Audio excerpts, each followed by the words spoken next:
السلام عليكم ورحمة الله تعالى وبركاته من مطبخ عليا.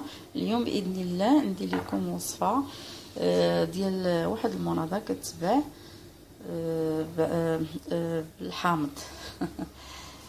نبداو على بركة الله. هنايا عندي 3 الحامضات ولا نقول غير 2 حامضات كبار وحده صغيرة. هانتوما كتشوفوا معايا راه خرجتهم من مده من الثلاجه من الكونجيلاتور عفوا. هما ترخاو معايا شويه، دابا عاد غادي نقطعهم. عندي هنا اللتر ديال الماء تقريبا، ما نكملوش ديك اللتر حتى نشوفوا واش صافي هو هذاك على حسب الذوق ديالكم باش ما تجيناش غير الماء. والسكر على حسب الذوق، انا هنا حاطه واحد 120 غرام وانتم على حسب الذوق ديالكم. نبداو على بركه الله. نقطعوا هاد الليمون الحامض.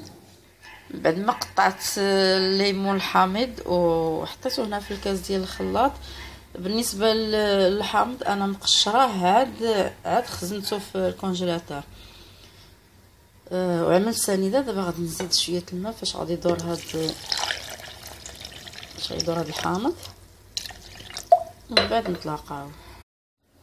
العصير ديالنا ها هو وجد.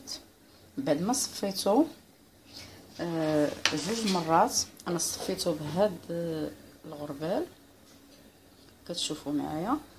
انا بلا ما نستعمل لا زيت في حياتي ولا نستعمل هاد كيصفي مزيان. صفيته 2 مرات.